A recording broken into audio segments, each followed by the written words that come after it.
Sofía y el príncipe Galitzin. Sofía era al fin dueña del poder. Mujer dispuesta y rebosante de energía, necesitaba un soporte político.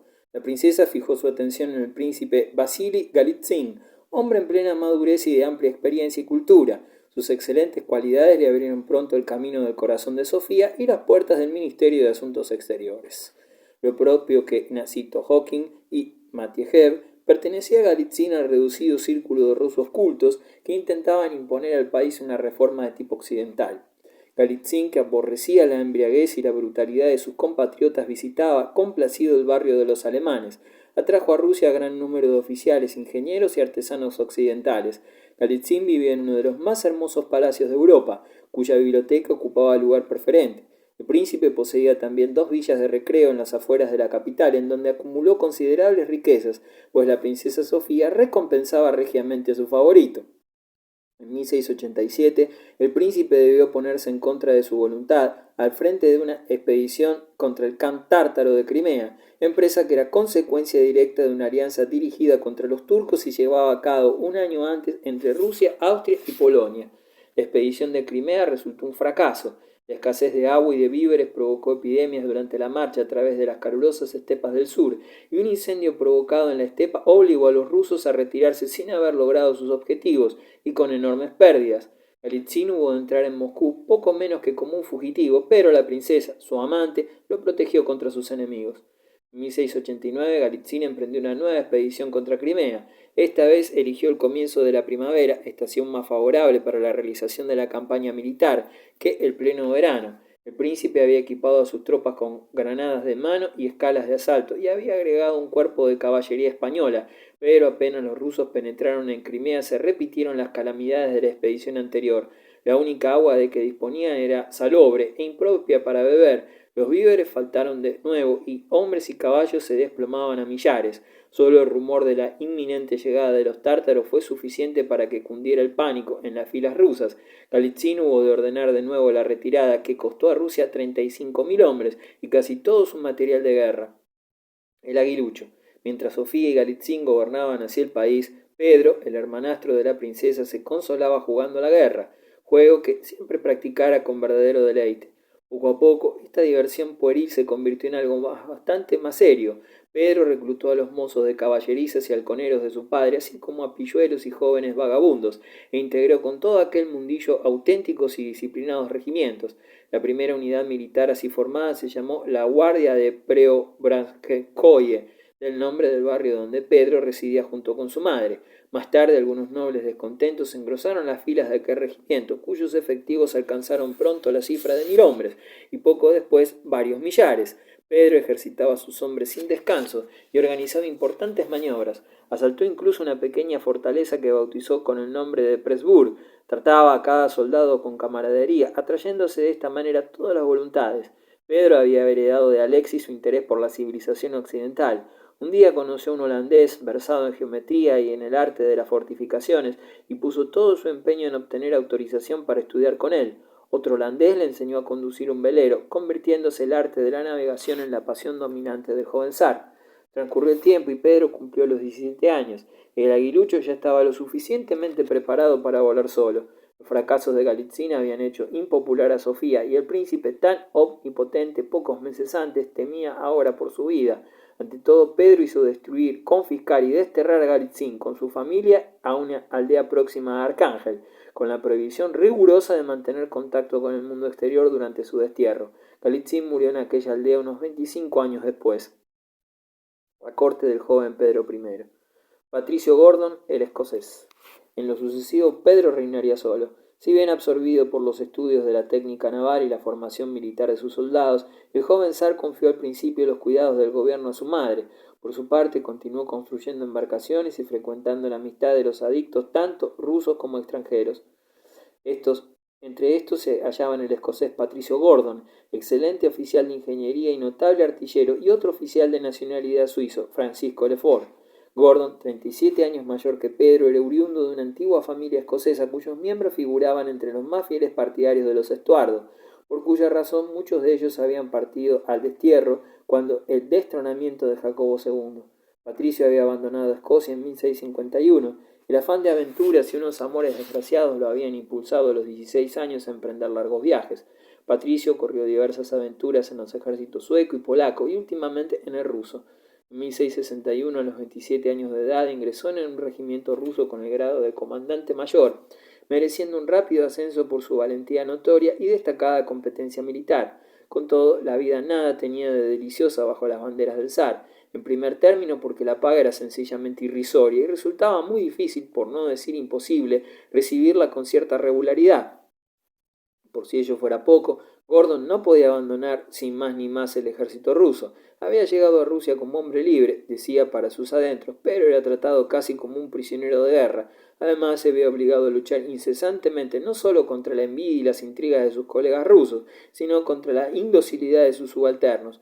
En realidad resultaba muy peligroso para un extranjero hallarse al servicio del gobierno ruso. Mientras Pedro y Sofía entablaban su última batalla en el año 1689, Gordon se unió al partido de Pedro, junto con otros elementos occidentales del barrio alemán.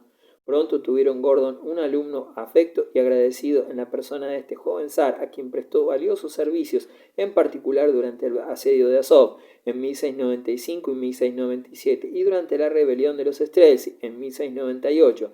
En recompensa, Pedro lo nombró general. Lefort, militar de carrera. Francisco Lefort, suizo de Ginebra, hijo de un rico comerciante genovés, era 20 años más joven que Gordon. La pequeña república de Génova ofrecía campo demasiado estrecho para las ambiciones de aquel muchacho rebosante de vitalidad. A los 14 años de edad ingresó en el ejército francés. Cuando contaba 19, en lo más crudo del invierno, Francisco emprendió un viaje a Moscú por la ruta de Arcángel. Una vez llegado a la capital, le costó mucho trabajo que le concedieran el grado de capitán que le habían prometido. Mientras esperaba dicha concesión, el robusto joven devino una de las personalidades más populares del barrio alemán, y logró ser amigo íntimo de Patricio Gordon. Poco después, Lefort luchó valientemente contra los turcos y los tártaros, demostrando mucho mayor sentido de la estrategia militar de que el que podía esperarse de un muchacho de 20 años. Después de la muerte del zar Fedor, el porvenir pareció sonreírle al joven príncipe. En 1689, Lefort se adhirió al partido de Pedro contra Sofía e inició una sincera amistad con el zar. De toda la colonia extranjera, aquel joven era el más apreciado del zar. Era sincero, impulsivo, valiente y un alegre compañero y resistente bebedor, incluso teniendo en cuenta las normas rusas. Pedro pudo ofrecer una brillante carrera a su favorito. Lefort no contaba más que 36 años cuando ya había alcanzado el grado de lugarteniente general. Con el relato de sus aventuras, Lefort inspiró al joven zar el deseo de regenerar el extenso imperio. «Dadme agua, porque tierra ya tengo», era la perpetua consigna de la expansión rusa. Siendo aún adolescente, el zar había hecho construir pequeñas embarcaciones con las que se complacía en navegar por el lago Pereslav, cerca de un monasterio donde residió algún tiempo. Más tarde, destinó a Lefort a ser el almirante de la futura flota rusa, que no solo no existía, sino que ni siquiera la palabra flota figuraba en el idioma ruso. La corte del joven zar.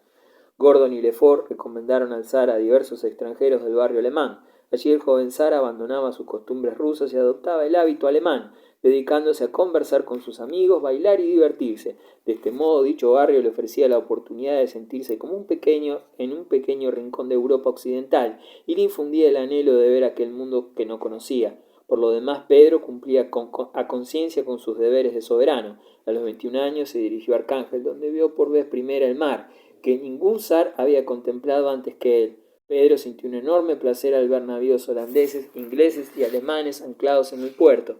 El zar permaneció un verano entero en las orillas del Mar Blanco, arriesgó varias veces su vida a bordo de su velero y mandó construir un artillero en Arcángel.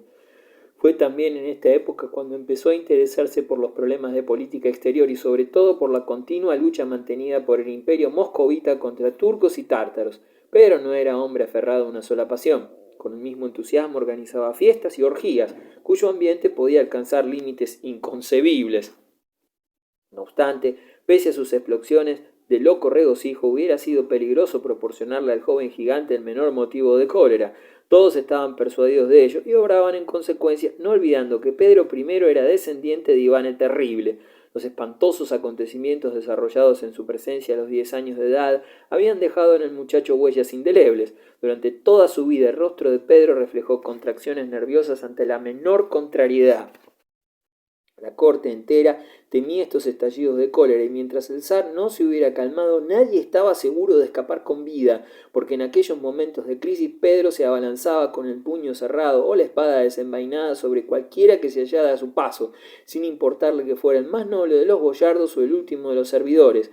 Nada resistía a la furia imperial. Pedro el Grande era una viva encarnación del proverbio ruso: cuanto más cerca se está del zar, más próximo se está de la muerte. Durante sus orgías era cuando Pedro se manifestaba más peligroso. Desgraciado quien no pudiera beber tanto como él. Pedro demostraba tener una naturaleza primitiva con reacciones tan violentas como elementales.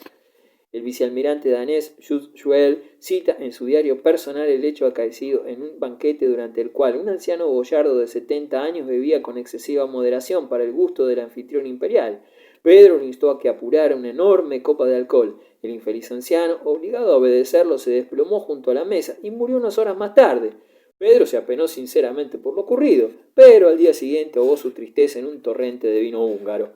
Joel conserva varias descripciones de las orgías que el señor de todas las Rusias organizó con sus bufones y sus enanos, que proferían alaridos, chillaban, gritaban, silbaban, cantaban y fumaban tabaco. Pedro mantuvo en su palacio poco menos que un centenar de bufones. De vez en cuando se le ocurría el capricho de organizar una boda en que dos de aquellos infelices desempeñaban el papel de marido y mujer. Todos los enanos de la corte participaban en el cortejo, disfrazados de gatos y de ardillas, montados sobre bueyes, cabras, cerdos y perros. Los esposos verificaban su triunfal aparición en una carroza dorada, acompañados por los más nobles señores del imperio. Siempre ávido de conocimientos científicos, Pedro se complacía también en jugar a médico y a dentista cuando se le presentaba la ocasión. En 1723 sacó 20 libras de agua de una mujer hidrópica, esposa de un comerciante holandés, sin preocuparse en absoluto de las desesperadas protestas de la paciente, que murió 4 días después. El zar le dispensó el honor de disecar personalmente su cadáver. La campaña de Azov. Natalia murió en 1694. A partir de aquel momento, Pedro empuñó las riendas del poder. Una de sus primeras iniciativas fue la de declarar la guerra a los turcos. Durante su estancia en Arcángel, Pedro había observado que la navegación en el Mar Blanco estaba bloqueada por los hielos durante 2/3 partes del año. Para poder mantener contactos marítimos regulares con el occidente europeo, Rusia tenía necesidad ineludible de poseer un puerto en el Mar Negro o en el Báltico, y esto no podría conseguirlo de otro modo que por la fuerza de las armas, arrebatándoselo a Turquía o a Suecia. Solo una duda se le planteaba al zar, la de cuál de los dos países atacaría primero. Prefirió empezar la ofensiva contra Turquía. El día del Año Nuevo de 1695, las tropas rusas se pusieron en marcha, dispuestas a apoderarse de la fortaleza turca de Azov, en la desembocadura del Don, pero no lo lograron. Azov estaba sólidamente defendida, mientras que las fuerzas rusas se hallaban mal equipadas y tenían necesidad de una flota y de unidad de mando. Pedro cometió los mismos errores que Galitzin 8 años antes. En otoño de aquel mismo año hubo de reconocer el fracaso de su empresa y ordenar la retirada, después de experimentar dolorosas pérdidas ocasionadas por la sequía, los incendios en las estepas y la falta de agua y víveres. Los rusos trataron de hacer recaer la responsabilidad de su fracaso sobre aquellos extranjeros malditos y lobos disfrazados de corderos que atraían la cólera del Señor sobre la Santa Rusia. Haciendo muy poco caso de tales murmuraciones, Pedro mandó construir precisamente con ayuda de los extranjeros una pequeña flota. Al año siguiente, ésta descendió por las aguas del Don al mando de Lefort, al fin de participar en un nuevo asedio de Azov, con la concreta finalidad de impedir que la flota turca prestara ayuda a los sitiados en 1697. Pedro obtenía la satisfacción de conseguir la capitulación de la fortaleza. En Moscú la opinión pública pasó bruscamente de las injurias a las más exaltadas alabanzas.